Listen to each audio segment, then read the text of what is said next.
Weiner LLC is an independent financial services firm which is experienced in all aspects of investment and retirement planning. And here joining us on set with more about identity fraud is Bryan Beatty, a certified financial planner of Egan Berger and Weiner. Welcome back. We're talking about fraud. Yes. Dun, dun, dun. So all of us, probably many people who are watching, have shopped at Target. Yes. And that's all we hear about these days are the fraud that has been perpetrated by evildoers using our credit card information. How do we protect ourselves? Because we want to shop. Sure, absolutely. Well, one of the first things you want to do is you want to regularly check your credit file.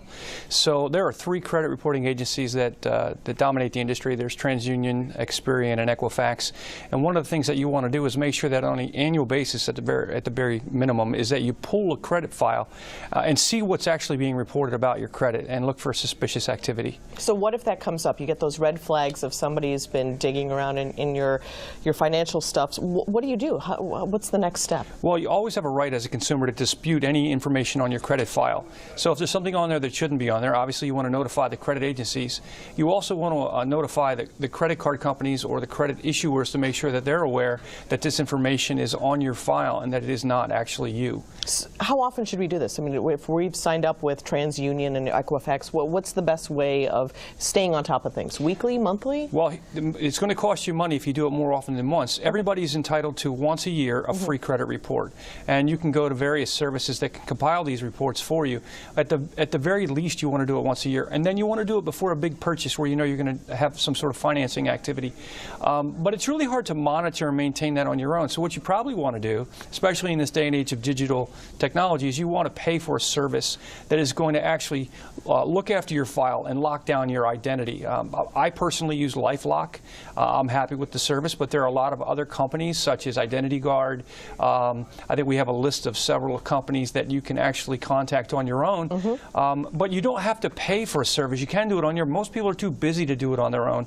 I recommend that you consider some sort of credit monitoring and ID protection company. And it's cheap, $10 a month. That's not bad for as much damage as fraud can be had. Absolutely. So what else? What about passwords? We were all sort of joking about our passwords are, you know, guessed or today, 1, 2, 3, 4. every January you're going to get a survey out telling you what the worst passwords are. The worst password is always 1, 2, 3. The next worst password is 1, 2, 3, 4. The problem with passwords is that people don't want to take the time to remember or can't remember all those passwords. Right. So they tend to choose one and use it everywhere they go. Yeah. The problem with that is if someone puts a keystroke program through spam on your email, they can get that one password and then have access to all of your locations where you might keep your information.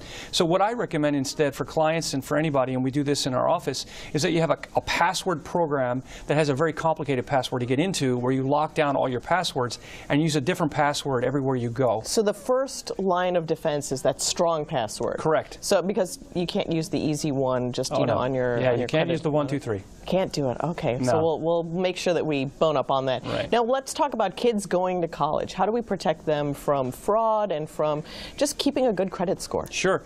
One of the things that we often recommend is that when your child goes away to college, you want to have them have access to money, but what you don't want to have them have is access to where they can be actually a victim of fraud. So preloaded debit cards are a terrific way to handle this. Basically, there's only so much that a child can get to at a certain point of time. So if there is some sort of fraud, it's limited to the extent of damage that can actually be done.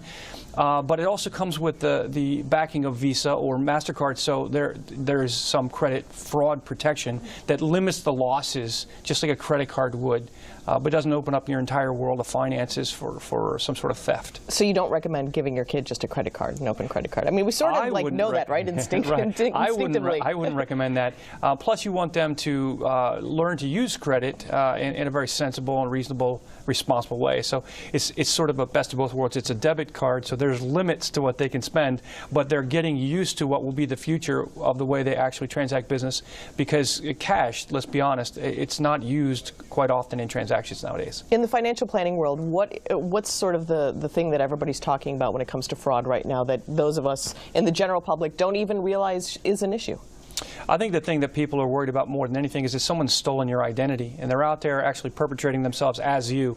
So a great example of that would be you haven't filed your taxes yet. Someone gets a copy of your pay stub. They happen to have the ability to log into the IRS, pretend to be you, file for a tax return. It could be completely fraudulent. They receive your refund because you haven't filed yet. And of course, the government wants to make sure people get their refunds fast. So if that's the case, by the time you discover that someone else has already filed your taxes, it's too late. Wow. Okay, now I'm scared, so I'm going to go immediately and change all of my passwords. Thank you so much, Bryan Beatty of Eganberger Weiner LLC. Thank you. Scary things, but making manageable for us. Bye. More Let's Talk Live's coming up. Stick with us right here.